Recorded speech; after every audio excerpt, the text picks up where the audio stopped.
Oke, Assalamualaikum warahmatullahi wabarakatuh. Kembali lagi sama saya, Dr. Dadang Erianto dari Rumah Sakit Khusus Karima Utama. Sekarang kita kembali dalam acara podcastku. Nggak ada yang tepuk tangan sebenarnya di sini karena kebetulan tidak banyak yang ada di ruangan ini. Kemudian saya sekarang bersama Dr. Endang, spesialis patologi klinik. Assalamualaikum Dr. Endang. Waalaikumsalam dok. Ya, Selamat pagi. selamat pagi. Sehat dok? Alhamdulillah Alhamdulillah. sehat. Alhamdulillah sehat ya dok ya. Ih, Nah nanti kita bakalan ngobrol nih dok. Ngobrolnya kita Iya. mungkin sekitar tentang pemeriksaan rapid test dan pemeriksaan. Mungkin sedikit nanti kita boleh menyinggung tentang swab test ya dok ya. Ya, insya Allah. Oke, tanpa berlama-lama kita akan langsung kepada tema kita, yaitu pemeriksaan untuk mengetahui secara umum bagaimana pemeriksaan rapid test dan juga swab test. Jadi kita ngobrolnya ini lebih kepada bagaimana caranya supaya masyarakat awam bisa paham tentang itu, apa itu rapid test, swab test, dan mungkin nanti sedikit tentang TCM ataupun pemeriksaan lainnya. Gitu ya dok ya. Insya Allah dok. Oke, Iya. jadi untuk pertama nih dok, kira-kira rapid test itu apa dok? Atau mungkin dokter Endang bisa memperkenalkan diri terlebih dahulu dok? Iya. Assalamualaikum warahmatullahi wabarakatuh. Waalaikumsalam warahmatullahi Iya. wabarakatuh. Saya kebetulan bergabung di Rumah Sakit Karima Utama ini mungkin kira-kira 2016 ya. Saya memang berkecimpung di laboratorium. Nggih. Ya, saya ambil spesialisasi. Mm-mm. Ya kebetulan ini saya diketemukan dengan Dokter Dadang. Saya diajak ngobrol-ngobrol di sini. Iya dok, ngobrol santai dok. Jadi, mungkin kita langsung Iya saja dok. ke Tentang rapid test tema. tadi dok, kira-kira untuk pertama dulu, karena ini banyak pertanyaan di masyarakat, kira-kira rapid test itu apa gitu Iya. dok. Mungkin saya sedikit menjelaskan dulu rapid test itu seperti apa. Jadi mungkin sebenarnya yang dinamakan rapid itu kan tes cepat ya. Baik dok. Tes cepat, di mana tes cepat yang sekarang lagi berkembang itu yang sudah dikerjakan itu adalah rapid test dengan memeriksa antibodi. Padahal untuk perkembangan yang berikutnya itu memang ada rapid test yang memeriksa antigennya. Jadi langsung ke kira-kira viralnya apa gitu ya dok ya? Tidak viralnya apa, tapi di situ ibaratnya direct. Metode direktnya. Jadi ada metode direct dan non direct. Yang direct itu meliputi kultur, kemudian PCR sama pemeriksaan antigen. Kemudian yang non direct itu meliputi pemeriksaan rapid test yang antibody. Jadi yang sekarang ini yang banyak dilakukan di rumah sakit itu pemeriksaan antibodinya. Ya semua mesti ada kekurangan dan kelebihannya ya. Baik dok. Cuman yang harus diketahui bahwa rapid test antibody itu tidak bisa dipakai atau digunakan sebagai diagnostik. Nah itu yang perlu digarisbawahi ya dok ya. Jadi itu hanya sebagai mungkin membantu diagnostik ya. Baik, screening tepatnya ya dok ya. Ya tepatnya. Jadi untuk antibody ini bisa bermanfaat sebagai screening. Kemudian untuk melihat perkembangan jika dia dilakukan vaksin, jadi vaksinnya itu bermanfaat atau tidak, menimbulkan antibodi atau gitu. tidak. Jadi kita periksa. Cuman di sini kan hanya kualitatif ya. Baik. Berarti dalam perkembangannya nanti, seandainya ini nanti bakalan ada ketemu sudah antiviralnya atau vaksinnya, itu rapid test bisa memantau dalam tanda kutip apakah vaksin ini sudah berfungsi dengan baik atau tidak. Dalam hal ini kita kan ngobrolnya ini dok, kita luruskan dulu nih, kita ngobrolnya tentang pandemi ya dok ya, karena sekarang kan lagi rame pandemi, terus kenapa kita angkat tentang rapid test. Nah dalam hal ini tentang virus SARS-CoV-19 ini ya dok ya. Jadi tentang COVID inilah gitu.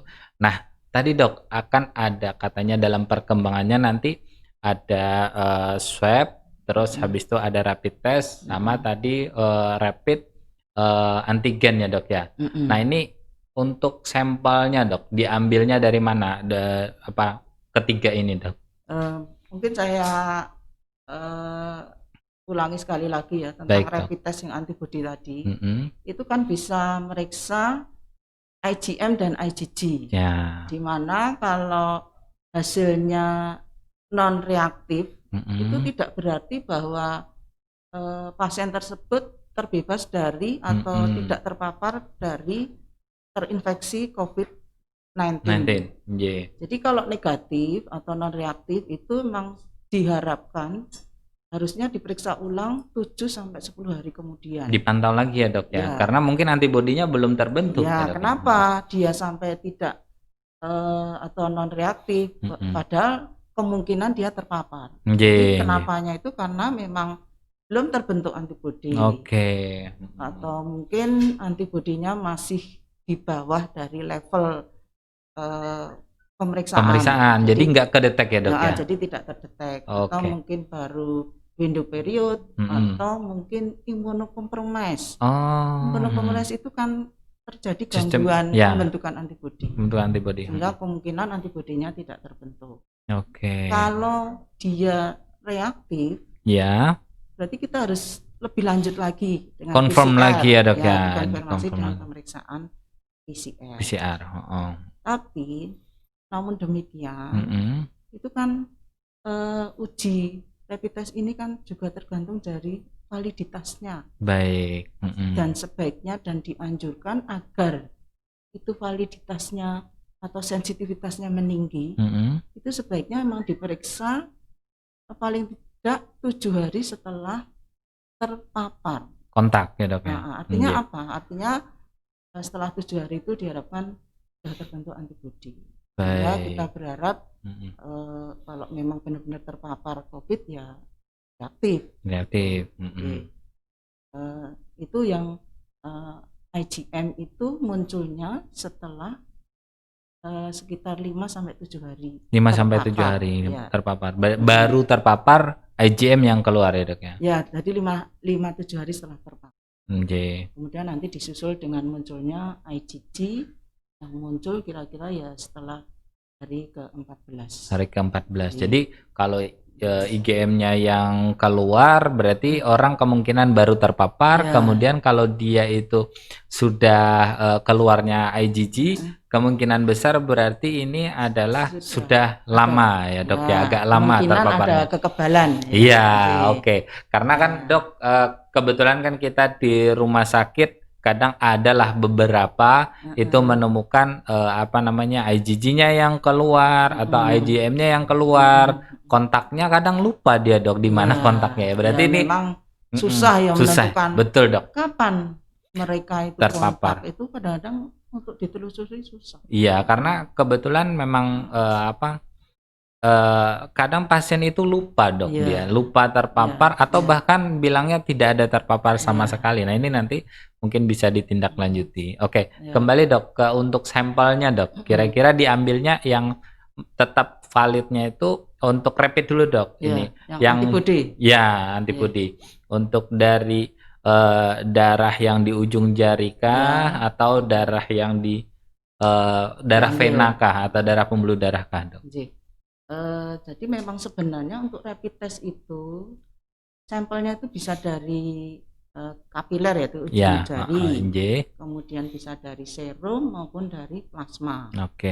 Cuman dari hasil penelitian dan anjuran atau rekomendasi dari kolegium kami patologi klinik itu memang yang dianjurkan yang dari serum. Kenapa? Karena dari hasil penelitian ternyata yang diambil dari ujung jari ini Dok, itu sensitivitasnya itu hanya sekitar 40%. Nggak nyampe separuhnya Dok ya? Tapi kalau dengan serum itu ternyata hasil penelitian itu bisa mencapai sekitar 70%. Sehingga kami dari patologi klinik menganjurkan, merekomendasikan untuk menggunakan sampel yang diambil dari darah dari vena, vena, kemudian diolah di laboratorium, ya. kemudian nanti sesudah jadi barulah dilakukan pemeriksaannya itu ya dok ya. Ya, jadi kalau dengan serum tadi memang membutuhkan waktu yang agak lama ya. Kalau dengan ujung jari tadi kan begitu kita tusuk langsung kita taruh di alat, hasil kita tunggu 15 menit jadi. Tapi kalau yang menggunakan serum itu kan habis diambil perlu didiamkan sebentar, kemudian perlu diputar, kemudian baru diteteskan di alat, kita tunggu 15 sampai 20 menit hasil jadi. Itu bedanya. Makanya kalau kadang-kadang dia tuh kok hasilnya lama. Nah, ini kalau mau pengen yang lebih akurat dan valid ya harus sabar. Kita minimal kan 1 jam paling tidak gitu. Benar dong. Karena mengingat ini adalah media screening dan untuk melindungi semuanya yang ada di situ, termasuk keluarga pasien, termasuk juga petugas nakesnya juga, semuanya kita ya makanya itu tadi kan screening ya dok ya, sekali lagi untuk rapid itu cuma screening untuk menyapih semuanya itu, meskipun dia tidak bisa untuk dijadikan alat diagnostik. Makanya kalau yang non reaktif atau negatif itu jangan terus bersenang hati bahwa aku wis terbebas. Padahal kemungkinan masih bisa menularkan kalau memang dia belum muncul gejala. Dan juga tidak ada gejala biasanya dok. Karena kan sekarang polanya banyak yang timbulnya itu yang tanpa gejala. Terus ada nanti ya kita bahas mungkin lain kali ada pembahasan yang seperti itu. Oke, berikutnya dok, tadi yang untuk antigen dok, yang mungkin di masa yang akan datang akan ada hal tersebut akan dilakukan di Indonesia. Jadi kalau untuk antigen tadi kan saya katakan bahwa itu metode langsung ya, jadi direct metode, di mana kita sampelnya dari swab ya, dari swab padahal jedahnya antigen itu kan tidak lama, makanya kan mungkin yang berkembang dahulu itu antibodi karena dia jedahnya kan kalau antibodi itu hilangnya bisa sampai hari ke-49 itu masih bisa kita deteksi. Tapi kalau antigen ini kira-kira dia hanya sampai hari ke-10 ya kalau nggak salah, dia akan hilang. Makanya dia memakai swab itu yang lebih akurat. Nah, jadi kalau dengan swab itu kita ambil langsung kita masukkan dalam cairan untuk periksa itu, dan kita teteskan ke alat itu. Sudah kita baca. Jadi langsung ibaratnya tidak perlu diputer, tidak perlu didiamkan, jadi waktu untuk pemeriksaannya lebih cepat. Jadi metodenya itu langsung di swab itu, kalau mungkin yang ada masih rada ngawang-ngawang dok, mungkin teman-teman swab itu dimasukkan suatu alat ke dalam hidung langsung ke tenggorokan. Nah, terus ada pertanyaan juga nih dok, emang hidung tembus ke tenggorokan? Ya memang tembus. Memang nanti dimasukkan suatu alat seperti cotton bud itu terus di swab, namanya diusap. Nah, diputar, diusap, kemudian langsung dilakukan. Ini nanti yang mungkin di masa yang akan datang ini belum ada di Indonesia, belum dikerjakan ya dok ya? Antigen? Antigen belum. Ini baru mau ya dok ya. Untuk perkembangan lebih lanjut ya dok ya. Berarti sebenarnya mungkin bisa jadi dalam tanda kutip akan menggantikan rapid test ya dok ya. Yang antibody. Yang antibody. Karena cepatnya itu dok, cepatnya. Ya untuk screening mungkin bisa ya. Tapi untuk perkembangan diagnostik, vaksin, kemudian membantu begini. Jadi kayak antibody itu juga bermanfaat untuk membantu jika hasil PCR negatif. Artinya apa? Artinya untuk melihat bahwa ini memang pernah terpapar karena antibodinya sudah ada reaktif. Antibodinya reaktif terbentuk. Cuman kalau yang untuk membantu PCR yang negatif itu harus 2 kali pemeriksaan. Jadi ibaratnya pilot sampel. Jadi sepasang tadi. Waktu awal sama konvalesen. Oke. Nah, untuk ini kan 2, yang ketiga Dok, yang lebih sering kita pakai swab test PCR. Nah, ini kita bahas juga nih. Metodenya seperti apa Dok, pengambilan sampai dengan hasilnya Dok? Jadi kalau PCR itu molekuler ya, itu termasuk pemeriksaan molekuler. Jadi yang kita periksa genomnya. Jadi di situ selain PCR itu juga ada yang namanya PCM ya. Kalau PCR itu sama dua-duanya, sampelnya juga dari swab. Kemudian kalau yang PCR itu memerlukan waktu kurang lebih 6 jam. 6 jam sampai jadi ya Dok ya? Ya, sampai jadi. Satu sampel. Belum lagi banyak sampel Dok. Dan itu jadi harus sabar.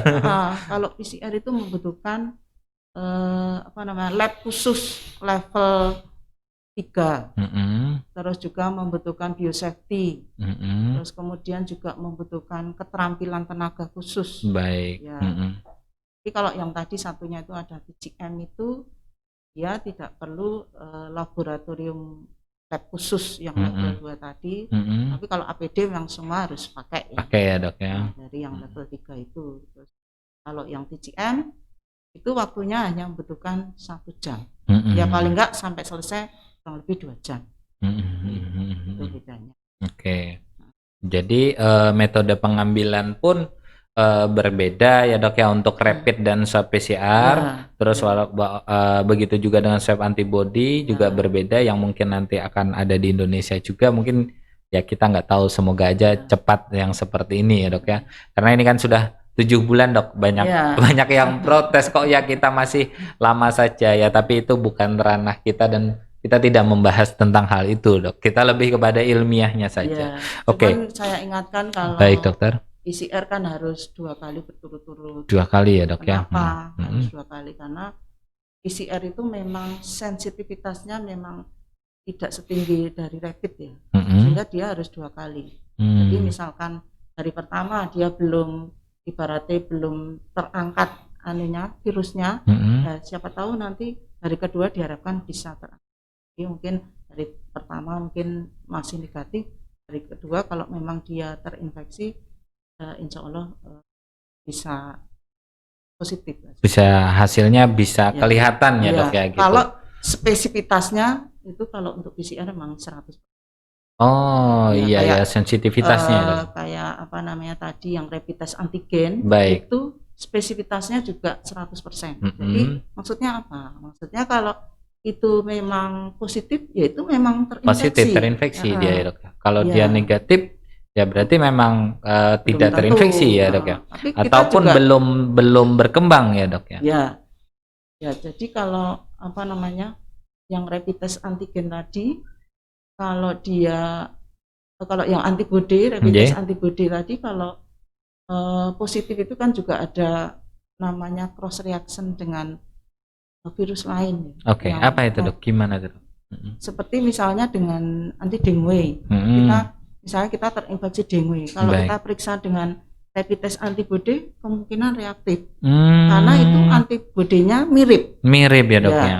Sama juga dengan itu MERS, SARS yang lain. Oke. Itu memang kelemahannya di situ. Tapi kalau flu biasa mungkin nggak Dok hasilnya positif Dok? Nah ini flu-nya ini karena apa? Influenza gitu contohnya Dok? Mungkin tidak ya. Tidak ya Dok ya. Karena berbeda ya Dok ya, nanti antibodinya berbeda. Mungkin kalau dengue, MERS sama SARS mungkin masih bisa. Karena antibodinya mirip.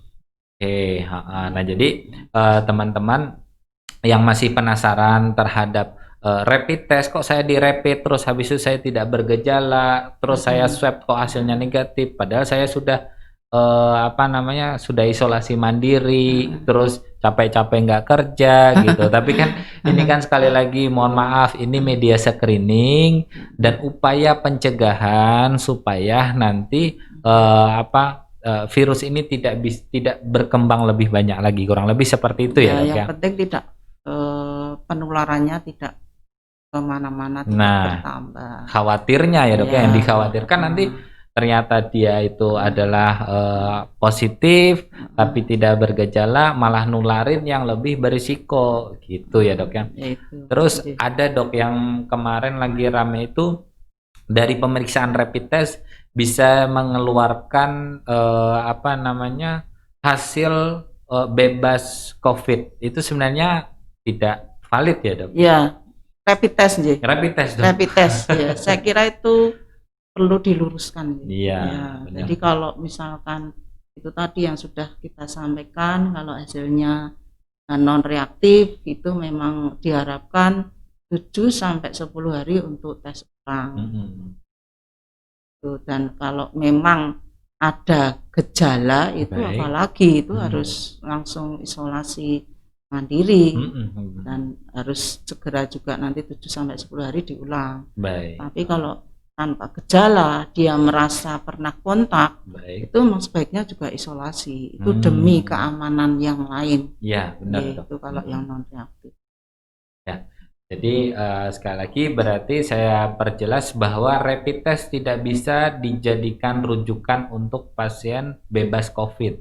Nah, tapi untuk mengkonfirmasinya itu tetap kita sarankan untuk dilakukan swab test PCR yang sekarang ada di Indonesia.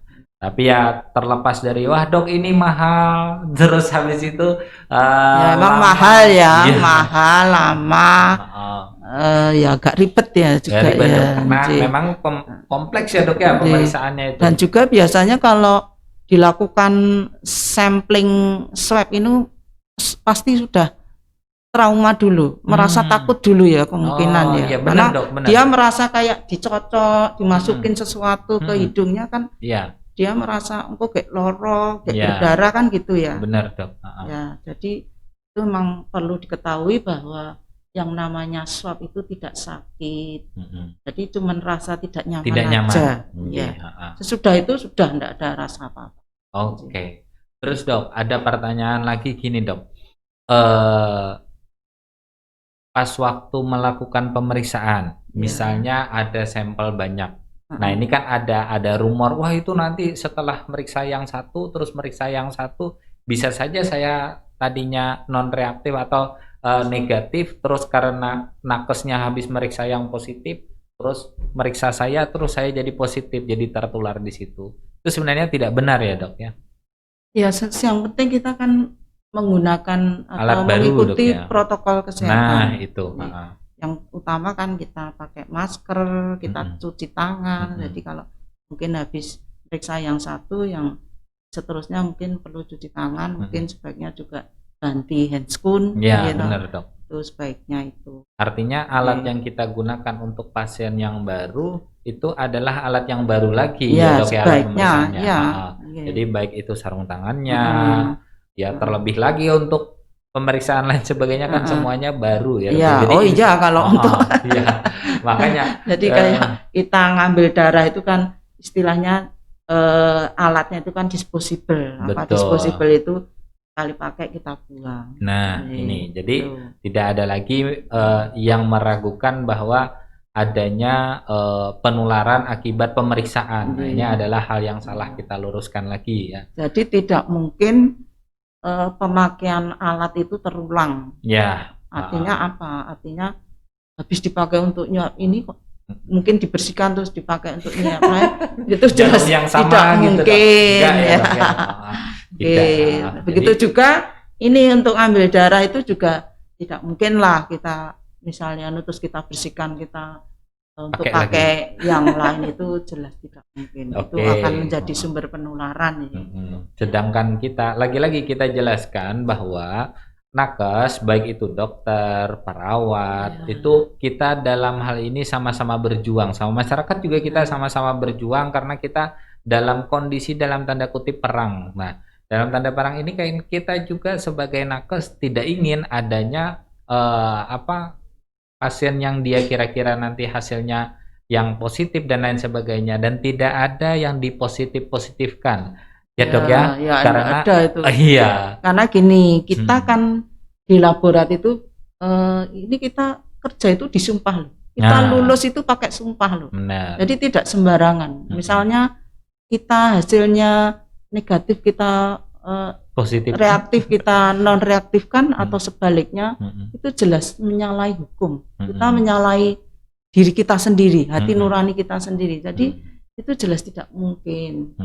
Jadi tolong itu benar-benar digarisbawahi bahwa tak mungkin kita akan merubah hasil. Betul. Jadi jangan terkecoh dengan di sinetron loh. Di sinetron itu di sinetron itu kan bisa hasilnya diambil kemudian dirubah jadi beda. Jadi tetap hasil laboratorium itu apa adanya ya Dok ya. Ibarat kata itu 1 tambah 1 ya pasti 2. Nggak bakalan kita pasti katakan pasti. Betul, karena alatnya juga semuanya ya seperti itu gitu.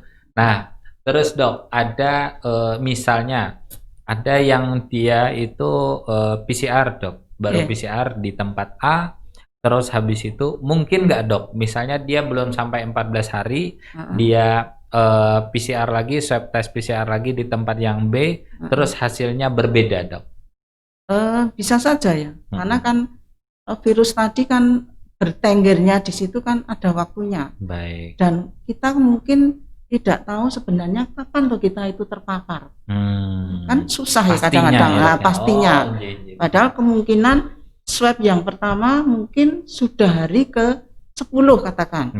Lah mungkin swab berikutnya mungkin sudah hari ke, kalau tidak salah 20 misalnya, 21 ya, mulai hilangnya virus itu. Nah mungkin dia hari ke 22 di swab. Ya kemungkinan kan hasilnya kan negatif.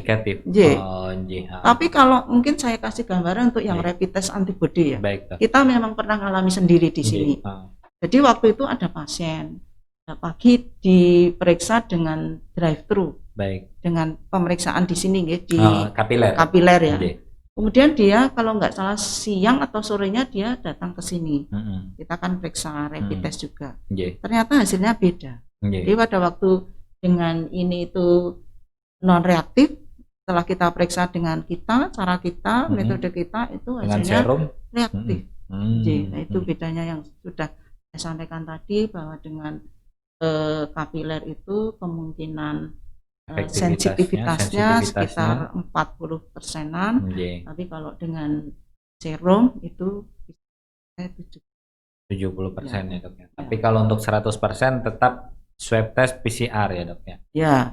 Itu memang gold standarnya itu PCR. Tapi memang kelemahan dari antibodi tadi kan uji validitasnya itu yang masih kurang ya, uji validitasnya. Jadi bervariasi sekali sensitivitas dan spesifitasnya. Tapi kalau yang rapid test antigen itu uji validitasnya juga masih terbatas, hanya di sensitivitasnya yang berubah-ubah. Tapi kalau spesifitasnya spesifik pasti arahnya itu ke sana 100%. Kalau yang antigen. Itu infonya seperti itu. Tapi belum ada di Indonesia Dok ya. Belum, ini baru mau kok. Baru mau ya. Sebenarnya hari ini mungkin ada webinar. Ya semoga nanti itu cepat ada di Indonesia juga. Terus semoga swab test juga bisa diturunkan harganya, ditekan harganya supaya ya bisa baik. Mungkin kalau masalah harga itu kira-kira kalau Dokter Endang bisa nggak menjelaskan, maksudnya sedikit mungkin memberikan gambaran kenapa kok mahal sekali? Yang mana? Yang swab Dok. Yang swab itu ya memang ibaratnya kita, alatnya Dok ya? Ya alatnya kan mahal ya, untuk alat PCR itu mahal. Namanya yang lain-lain seperti VPM-nya itu juga mahal. Alat transportnya. Tapi ya semoga bisa ditekan, pemerintah bisa menekan ya. Kayak kemarin waktu pemeriksaan antibody yang pertama itu kan juga mahal-mahal. Tapi begitu pemerintah bisa mengeluarkan harus segini, ternyata semua pelaku bisnis itu bisa ditekan, ya. Semoga nanti untuk itu subsidi atau gimana ya Dok ya. PCR ini semoga juga 900 itu mungkin ya bisa dicapai nih. Yang terbaru itu sekitar. Yang terbaru katanya untuk dari pemerintah mengeluarkan rekomendasi katanya tidak boleh lebih dari 900. Amin, amin. Ya, semoga itu bisa terwujud terus biar jadi intinya sekarang kan lagi ya ekonomi lagi turun. Ya meskipun ini sebenarnya bukan bidangnya kita untuk menjelaskan seperti ini. Kadang jujur saja Dokter Endang terus saya dokter-dokter itu kadang bahkan tidak tahu kita harganya kadang-kadang itu. Jadi karena kita lebih fokus kepada pelayanan prima, bagaimana menanggapi pasien, menghadapi pasien supaya pasien itu tenang datang ke dokter, bisa diobati dengan baik dan bisa sembuh sempurna dan bisa berkumpul sama keluarga lagi. Mungkin seperti itu ya, Dok ya. Oke, wah ini nggak terasa udah 30 menit, Dok. Gitu.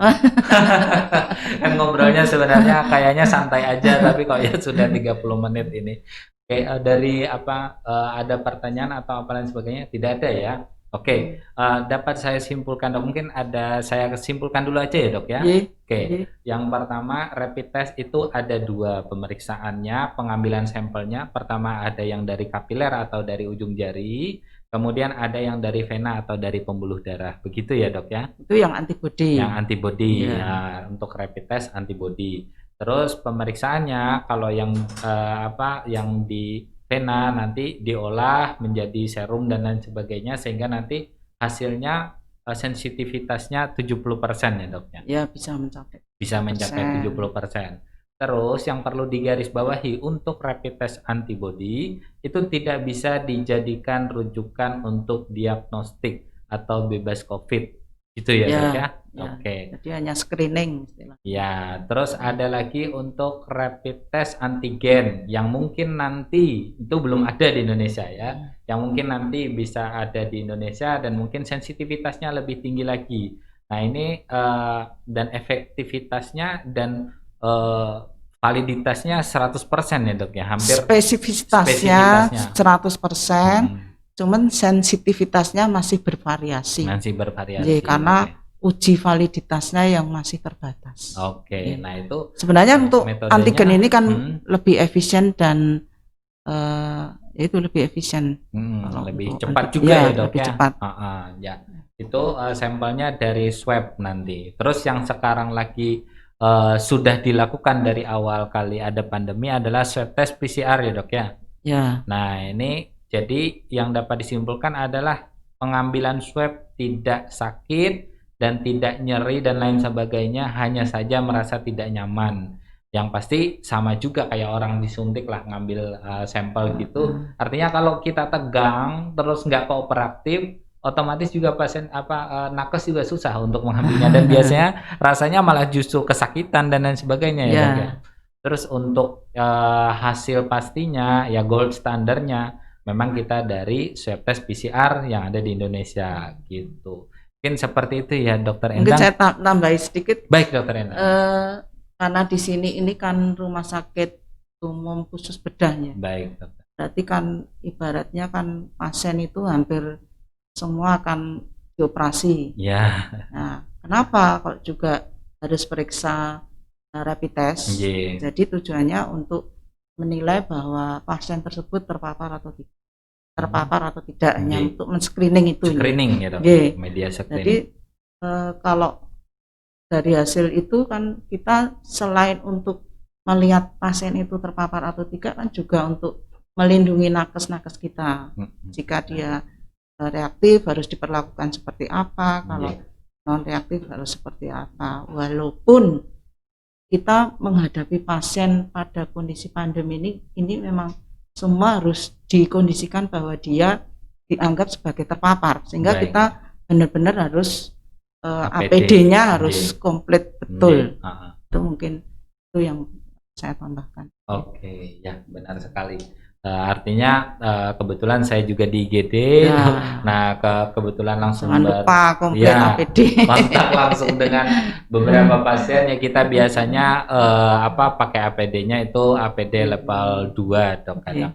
Jadi yang pakai gown, terus pakai handscoon, terus pakai cup, terus juga pakai face shield dan juga masker. Nah ini yang untuk pencegahan kita. Nah sehingga kita juga menghadapi pasien, artinya kita curiga dalam tanda kutip. Curiganya itu artinya khawatirnya pasien ini adalah pasien terpapar karena kita nggak bisa milih kebetulan di IGD itu dok. Jadi ketika ada pasien terus dengan patah tulang terbuka teriak-teriak kan kita nggak bisa milih ini iya bisa kita diamkan. Iya. Jadi kita langsung lakukan tindakan dan lain sebagainya sambil pencegahan seperti itu. Iya, makanya yang penting petugasnya harus tetap APD komplit.